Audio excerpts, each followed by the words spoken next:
가계부채가 이대로면 가정까지 붕괴한다. 충격적이죠.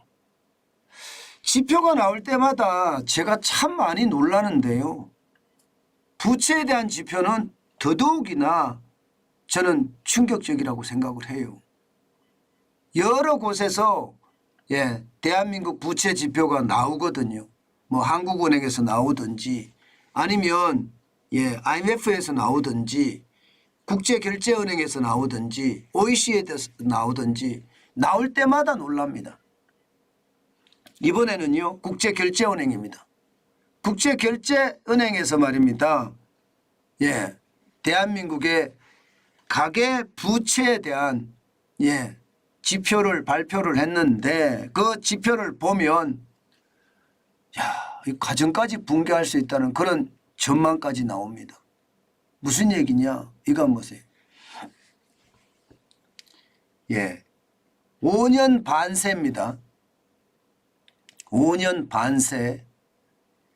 총 부채 원리금 상환 비율 증가 폭이 2.2%포인트입니다. 굉장히 높습니다. 이렇게 말하니까 굉장히 어렵죠. 쉽게 말하면 내 월급을 받는 것 중에 내 월급을 받는 것 중에 원금과 이자를 내야 되는 비율, 이게 총 부채 원리금 상환 비율이에요. 이 원금과 이자를 상환하는 비율이 2.2% 높아졌다는 거예요. 누가? 대한민국 국민 전체가. 물론 말입니다. 돈을 안 빌린 사람도 있을 거예요. 그런데 돈을 안 빌린 사람들은 이렇게 포함을 안 시킨 게 아니에요. 왜? GDP 대비니까. 국내 총생산 대비해서 총부채 원리금 상환 비율이 2.2%포인트가 올라갔으니까요. 이것은 여러분 어떻게 생각하면요. 전 세계 1등입니다. 1등이에요. 다른 나라는 다 떨어지는데 우리나라만 올라가고 있습니다. 이거 한번 보세요. 지금 총부채 원리금 상환 비율이 GDP 대비입니다. 2023년 1분기가 14.2%, 2022년은 14%고요. 그런데 주요 5개국 평균을 보세요. 주요 5개국이라는 게 뭐 우리가 쉽게 아는 나라들이 미국, 일본, 독일, 프랑스, 영국입니다. 여기는요 7.4%에서 떨어져서요 결국 말입니다 7.2%까지 떨어졌습니다. 대한민국은 11.9%가 올라가서 14.1%가 됐습니다. 5년 반세에 2.2%포인트가 올라간 거예요. 여러분 이것을 보면 여러분들도 느끼시는 게 굉장히 많죠. 2017년부터 시작해서 2022년까지만 하더라도 이게 2.1%포인트 문재인 정부에서만 이 정도 올라갔다는 거 아니겠습니까? 이게 집값을 제대로 통제 못해서 시장에 엄청난 영향을 미쳤다 이렇게 이야기할 수가 있는 겁니다. 집값이 폭등하니까 사람들이 나 지금 집 안 사면 안 되겠어. 지금 바로 집 사야 되겠어. 그러면서 돈을 워낙 많이 빌렸기 때문에 이런 문제가 터진 거예요. 결국 올 것이 온 거죠. 뭐. 올 것이 온 거죠. 그만큼 말입니다. 집값 폭등에 대한 어떤 부메랑이 이제 현실로 다가왔다 이렇게 이야기할 수가 있는 겁니다. 그러면 여러분 총부채 원리금 상환 비율이 14.1%면 이게 우리 부채라는 게 엄청나게 많잖아요. 엄청나게.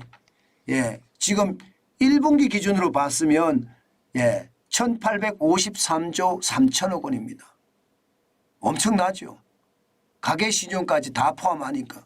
이거는 뭐 부채가 2017년 1450조 8천억 원에서 1853조 3천억까지 뭐 무려 말입니다. 늘어나는 게 적어도 예, 26%가량 늘어났습니다. 27%가량 늘어났습니다. 그러니 뭐 얼마나 많이 늘었는지 여러분들도 그냥 눈으로 봐도 보이실 겁니다. 그 정도로 말입니다. 충격적이라고 이야기해요. 말이 1800조지. 예, 1800조의 어떤 부채를 가지고 예, 기업이 계속해서 가정이 계속 버텨나간다는 게 쉽지 않습니다. 문제는 여러분, 문제는요. 이것도 큰 문제지만요. 지금 최악의 문제는 이거예요. 이거. GDP 대비 가계부채 비율이 101.5%입니다. 101.5%. 전 세계 비중으로는요. 4위. 4위고요. 예, 주요국 비중으로 봤을 때도 대한민국은 미국에 비해서도 엄청나게 높죠. 미국은 73.6%거든요. 일본은 68.1%고요. 독일은 54.3%입니다. 거기에 비하면 대한민국은 101.5%. 제가 가정까지 붕괴한다고 말씀을 드렸죠. 왜 가정까지 붕괴를 하느냐. 그 이유는 여기에 있습니다. 여기. 일반적으로요. 가계부채 비율의 임계치라는 게 있어요. 임계치. 임계치를 일반적으로 80%로 예상합니다. 그런데 지금 대한민국은요. 2023년 1분기가 101.5%고요. 2021년에는 무려 105.4%까지 올라갔습니다. 작년에도 104.5%였고요. 이게 2017년만 하더라도 89.4%거든요. 임계치보다 조금 높았다 이렇게 이야기할 때예요. 그런데 지금은 임계치를 완전히 벗어났습니다. 완전히. 자, 여러분 이러면 내가 버는 돈 중에 원리금을 갚는 비중이 얼마나 될까요? 원리금을 갚는 비중이. 앞서 제가 보여드린 것은 전체를 말하는 거고요. 14.1%고요. GDP 대비니까요. 그런데 부채를 가진 사람들 비중으로 만약에 한정을 시키면 어떻게 될까요? 이것은 여러분 점점 올라갈 겁니다. 일반적으로 한국은행에서 발표하는 걸 보면요. 39.9%로 나오거든요. 39.9%. 그러면 내 월급에 내 월급이 100만 원을 받는다면 40만 원을 원금과 이자 갚는 데 씁니다. 여러분 내가 받는 월급의 39.9% 거의 40%를 원리금에 쓰면 가정이 온전하게 살아남을까요? 저는 이게 온전하게 살아남을 것 같지가 않아요. 오죽했으면 국제결제은행이 대한민국은 가계부채 관리 못하면 이게 무너질 수도 있다. 뭐 이런 얘기를 했을까요?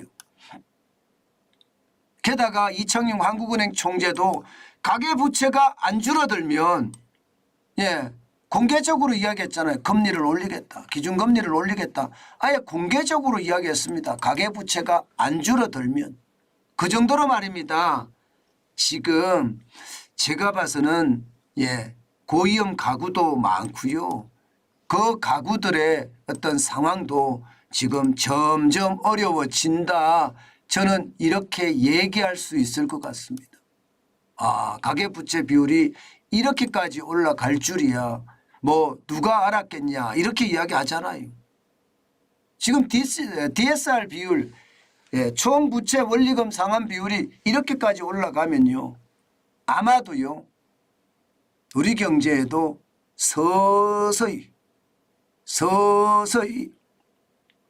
강하게 아마 충격을 줄 겁니다. 제가 서서히 강하게라고 하는 이유는요. 그만큼 충격의 강도가 커질 거고요. 충격의 강도가 커지면 커지는 만큼 저성장의 늪에 빠진다는 이야기예요. 지금 경제를 운영하는 게요. 어느 누가 보더라도 지금은 완전한 살얼음판입니다. 완전한 살얼음판이에요. 참 이게 경제 운영하기가 진짜 어렵다는 생각 아마 여러분들도 지금 제 지표를 보면서 생각이 많이 날 겁니다. 그 정도로 말입니다. 상황 자체가 그렇게 녹록하지가 않습니다. 상황 자체가. 우리는 부채에 대한 어떤 폭발 그 위험을 계속 제가 말해왔는데 예, 그런 상황이 저는 지속이 될까 사실은 조금은 두렵습니다. 예, 좀 더 시장을 봐야지 알겠지만 아마 상황 자체는 그렇게 쉽지 않아 보입니다. 그만큼 조심하셔야 된다. 그 말씀 다시 한번 올립니다.